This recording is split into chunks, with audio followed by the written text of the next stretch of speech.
ആദ്യം കിട്ടിയ പ്രതിഫലം ഓർമ്മയുണ്ടോ? സിനിമയിൽ അഭിനയിച്ചിട്ട് 50 രൂപ കിട്ടിയത്. 50 50 രൂപ വണ്ടിക്കൂലിയായിട്ട് വന്നതാണ്. അത് 50 രൂപയുടെ ഒരു 2-3 10 നോട്ട്, 2 5 നോട്ട്, പിന്നെ 2 നോട്ടൊക്കെ ഉണ്ടായിരുന്നു. നല്ല ഓർമ്മയുണ്ട്. ആദ്യം മേടിച്ചതിനെ കുറിച്ച് പറയും, പക്ഷേ ഏറ്റവും ഒടുവിൽ മേടിച്ചതിനെ കുറിച്ച് പറയാൻ ബുദ്ധിമുട്ടുണ്ടാവും. ബുദ്ധിമുട്ടൊന്നുമില്ല, ഇപ്പം അറിഞ്ഞിട്ട് വലിയ കാര്യമൊന്നുമില്ല.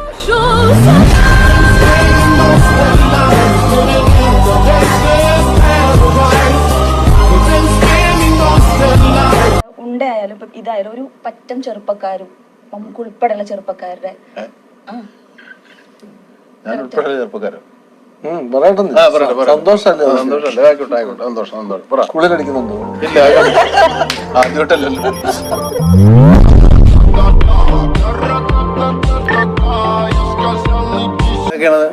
കുറ്റവും ശിക്ഷയൊക്കെ ആ രീതിക്കൊരു സിനിമയായിരുന്നല്ലോ, ആസിഫ് അലിയുടെ സിനിമയൊക്കെ.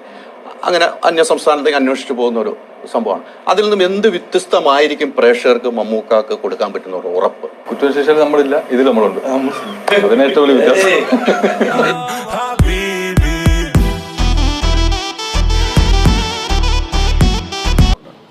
മമ്മൂട്ടി ഞാൻ നിങ്ങളെ സ്നേഹിക്കുന്നു എന്ന് ഏറ്റവും ഒടുവിൽ പറഞ്ഞാറ്? എൻ്റെ ഭാര്യ. പേര് വിളിച്ചില്ലല്ലോ. ഏറ്റവും കൂടുതൽ പറഞ്ഞാൽ കാരണം ഇപ്പോൾ ഞാൻ ഇന്ന് രാവിലെ ഇവിടെ എഴുന്നേറ്റ് പുറത്ത് പറയാൻ പോകും. നിങ്ങൾക്ക് വേണേൽ പറയാം ലാസ്റ്റ്. ഇപ്പോൾ ഏറ്റവും കൂടുതൽ പറഞ്ഞത് നിങ്ങളാ.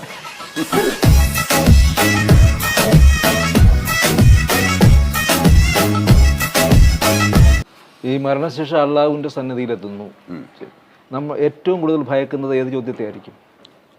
അതിപ്പോൾ നമുക്ക് അതിനെപ്പറ്റി ഒന്നും അറിയില്ലല്ലോ, എന്താ ചോദിക്കാൻ പോകുന്നത്. ചോദ്യങ്ങളൊക്കെ നേരത്തെ പറഞ്ഞാൽ നമുക്ക് ഇവിടെ നിന്ന് വെപ്പ് ചെയ്ത് പോവാം.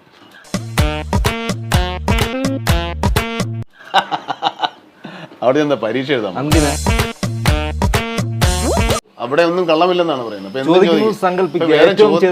പിന്നെ എല്ലാം അറിയുന്നവൻ എന്തിനാ ചോദിക്കുന്നത്?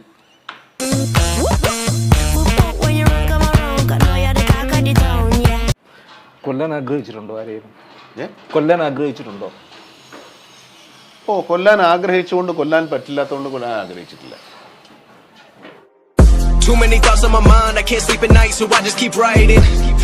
Once you stepped into YSR's shoes, మీకు ఎలా అనిపించింది? Little loose.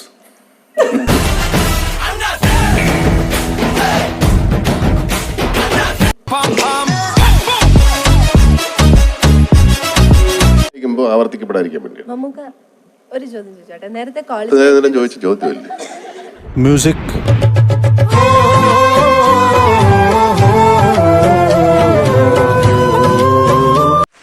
അപ്പോൾ ഞാൻ ഇവിടെ വന്നപ്പോൾ നിങ്ങളുടെ വിസിറ്റേഴ്സ് ബുക്കിലൊന്ന് എഴുതാൻ പറഞ്ഞു. ഞാൻ ആലോചിച്ചിട്ടൊന്നും കിട്ടിയില്ല. ഒന്നുകൂടെ പഠിക്കാൻ മോഹം എന്ന് എഴുതിയിട്ടുണ്ട്. കാരണം ഇങ്ങോട്ട് നോക്കുമ്പോഴും ഉണ്ട് മോഹം, ഇങ്ങോട്ട് നോക്കുമ്പോഴും. സത്യം പറയുന്നില്ല, നിങ്ങളത് നോക്കിക്കോളൂ, അല്ലെ നിങ്ങൾ ഇങ്ങോട്ട് നോക്കിക്കോളൂ.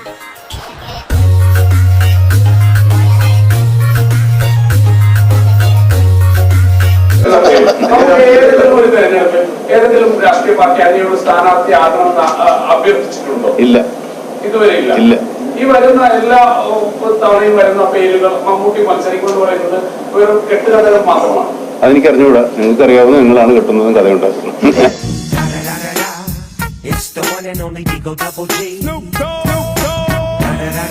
എപ്പോഴും ഞങ്ങൾ പറയുന്ന പോലെ സിനിമ കണ്ടിട്ട് നിങ്ങൾ സിനിമയുടെ സത്യസന്ധമായ റിവ്യൂ എഴുതുക. കാണാതെ സിനിമയെ കൊല്ലരുത്. ഒത്തിരി പേരുടെ അധ്വാനമാണ് അതിൻ്റെ പിന്നിൽ നിങ്ങൾ പ്രവർത്തിക്കുമ്പോൾ അവരുടെ അധ്വാനങ്ങളാണ്. സിനിമ നല്ലതാണെങ്കിൽ നല്ലതെന്ന് തന്നെ തീർച്ചയായിട്ടും എഴുതാം, മോശമാണെങ്കിലും അതും എഴുതാം. വ്യക്തിഹത്യ ചെയ്യുന്ന രീതിയിലേക്ക് സിനിമയിൽ അഭിനയിക്കുന്നവരുടെ പേരെടുത്ത് വിമർശനവുമായി മുന്നോട്ട് പോകരുത്.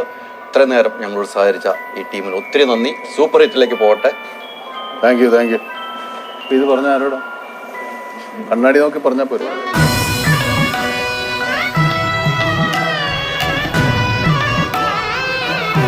Tag is that.